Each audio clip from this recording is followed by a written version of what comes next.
They say cities never sleep, but what if the city isn't awake? It's watching. This story begins in Surat, Gujarat, a bustling textile hub always on the move. In 2017, a seemingly straightforward missing persons case hit the local headlines.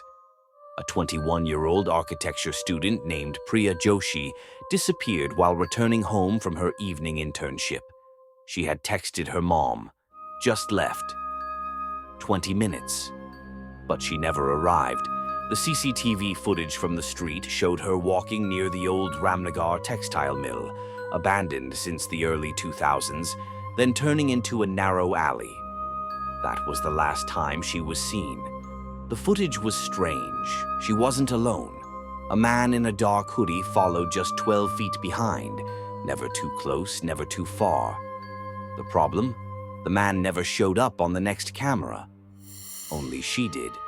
And then, nothing. Her case was filed as another student disappearance.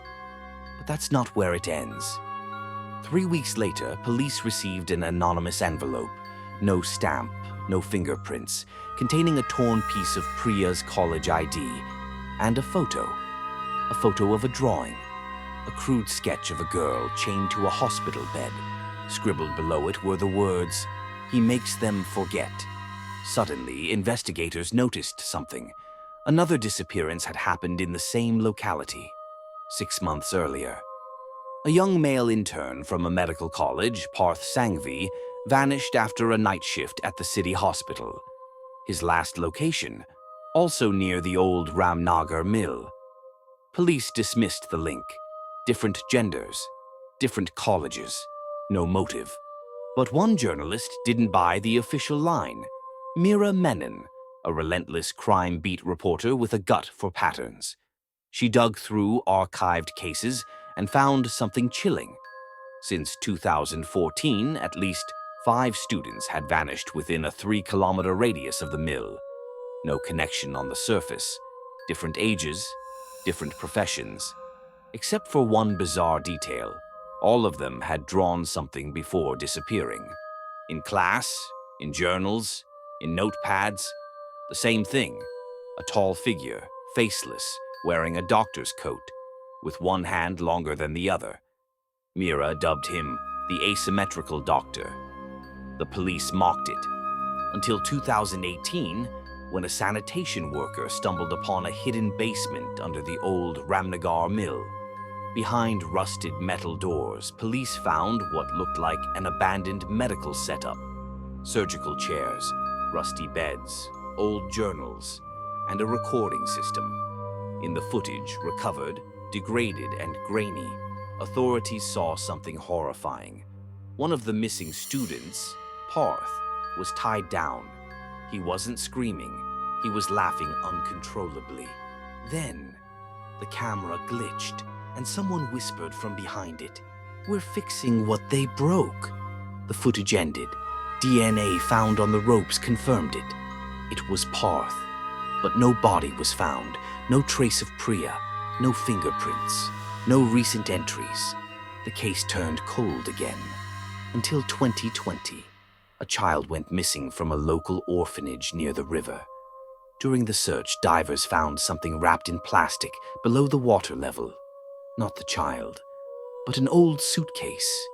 Inside were multiple ID cards, all belonged to the missing youths, and a note, "They didn't listen. Now the city will forget them too." Now the story gets stranger. Meera, the journalist, started receiving emails from an untraceable server. Each email contained a diary entry from one of the victims. One described being treated for memories I didn't have. Another claimed to have been moved from the hospital to the basement by a nurse with no eyes. Meera compiled all this into an exposé. She was preparing to publish it when she disappeared. No break-in, no struggle. Her laptop, gone. Her notes, vanished. But her neighbor's CCTV caught a man walking out of her flat, wearing scrubs. He looked directly into the camera. The footage, it glitched for 4 seconds. When restored, the timestamp was reset to 1998. Authorities labeled it camera malfunction. Myra's case went nowhere. Then came the twist that changed everything. In 2022, a man named Dr. Samar Bhatt, a renowned neurosurgeon in Vadodara, was arrested for illegal surgeries. When they raided his private clinic, they found an underground wing with over 20 patients in induced comas. Some of them matched the profiles of missing students from Surat, but they weren't responsive. No memories, no names, just a constant phrase muttered in sleep. We were rewired, and among the medical files recovered was Mira's name. She was listed as Subject 27, Failed Reset. Police suspect Dr. Bhatt was part of a secret clinical trial from the 90s that was shut down by the government for unethical human testing, memory implantation, behavioral correction. But someone kept it alive, underground, illegally. The Ramnagar mill? It was owned by a shell company tied to Bhatt's father, and that faceless figure in the drawings matched Bhatt's medical records.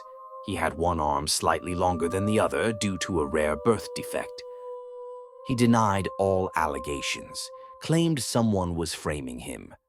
But before the case went to trial, Bhatt was found dead in his cell. Cause of death? Brain hemorrhage with surgical marks on his head, as if someone had opened his skull and stitched it shut again.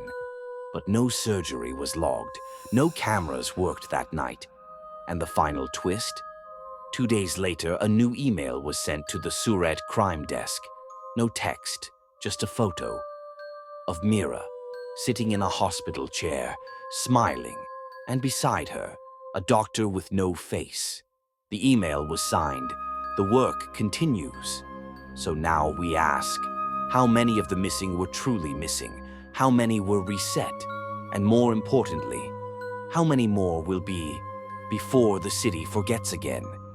They say every city has secrets buried deep in its streets. But in Hyderabad, some secrets were never meant to be uncovered. This is the story of two unsolved cases, a vanished girl and a haunted house that no one thought were connected until it was too late.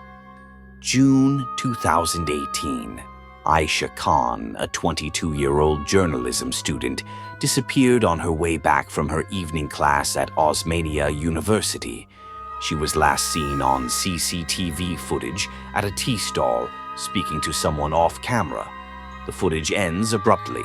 No phone activity, no ransom calls, only silence. Police initially treated it as a voluntary disappearance, but her mother insisted Ayesha had been investigating something about old houses in the Shah Ali Banda area, something she never told anyone. 3 years earlier, a retired school teacher named Mariam Akhtar was found dead in her ancestral home on Faiz Lane. The police said it was a heart attack, but neighbors whispered about strange screams in the night and shadowy figures seen staring from the window, even after the house was locked up. Months passed. People avoided walking near it. Locals called it the Whispering House. In 2019, a real estate developer tried to purchase and demolish the house, but workers refused to enter. One fainted inside. He claimed he heard a girl crying from inside the walls. Back in Ayesha's case, her room had been untouched for a year. But when her brother finally started clearing it out, he found a digital voice recorder beneath her mattress. It had 4 files, all labeled Project Faiz. File 1. Interview with Mariam Auntie, July 2017. Ayesha had interviewed the old teacher before she died. In the recording, Mariam says, "They never left, you know. The girls they took. Their voices remain." File 2 is corrupt. File 3 is faint but chilling. Ayesha whispers, "They kept journals under the floorboards, basement, not in the maps." With police refusing to reopen the case, Ayesha's brother Rayan turned to a local investigative YouTuber known as the Hyderabad Raven. They broke into the house on Faiz Lane. With blueprints downloaded from a 1972 city archive, they found it. A sealed room beneath the kitchen. Inside, dusty mattresses, claw marks on the walls, and a journal wrapped in cloth. Its pages covered in names, dozens of missing women from as far back as 1996.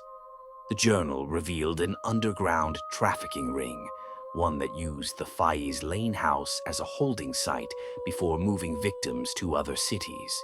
It even included code names and payment logs. But here's the shocker. The last entry?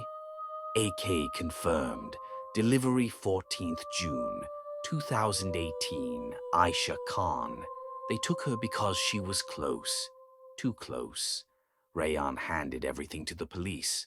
But a week later, the Hyderabad Raven vanished, his YouTube channel deleted, and Rayan's complaint was marked investigated, no action. The reason? The case officer was the same inspector who had signed off Mariam Akhtar's death in 2015, a man who had once owned property next to the Faiz Lane house, and then he was found dead in his car. Apparent suicide, but no note, only a crumpled photograph of Ayesha, and scribbled behind it, "I didn't know she would haunt me." A final file surfaced online, posted anonymously from a throwaway account. It's believed to be from the Hyderabad Raven. It's just 3 minutes long. Footsteps, breathing, then a faint voice. "You think the house was the end? There are more. Faiz Lane was just one mouth. This city has many teeth." Then static. The clip was taken down in 48 hours. To this day, Aisha's body has never been found. The Faiz Lane house was mysteriously set on fire during renovation. No arrests were made. No follow-up reports filed. But some say, if you stand near the charred ruins after midnight, you can hear tapping from under the ground and the whispers of names long erased from files. Was Ayesha just a victim, or the final thread that unraveled a web decades old? And if so, how many webs are still hidden across our cities, waiting for someone brave enough to listen? If you found this story chilling, thought-provoking, and intense, don't forget to like, share, and subscribe to our channel. We bring you true crime, real horror, and investigative tales that linger long after the video ends. Comment below if you think the Faiz Lane case deserves a deeper investigation. Until next time, stay curious, stay safe, and remember, some doors are locked for a reason. This is not the end. They thought these were isolated horrors, a haunted house in Hyderabad, an abandoned mill in Surat. But sometimes the darkest truths travel city to city. In early 2023, a leak from an encrypted server connected the dots. 2 abandoned locations. Both sites of an illegal experiment, one name in the files. Whisper Protocol, Mira Menon, Ayesha Khan, Parth, the Hyderabad Raven.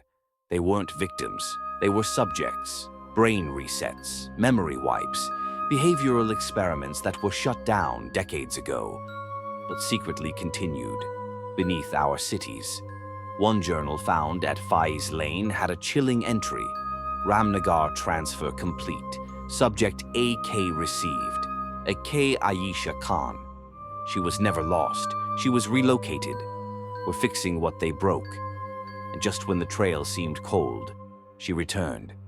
No ID, no memories, but one note in her coat pocket. They made me forget, but I remember when the whispers begin.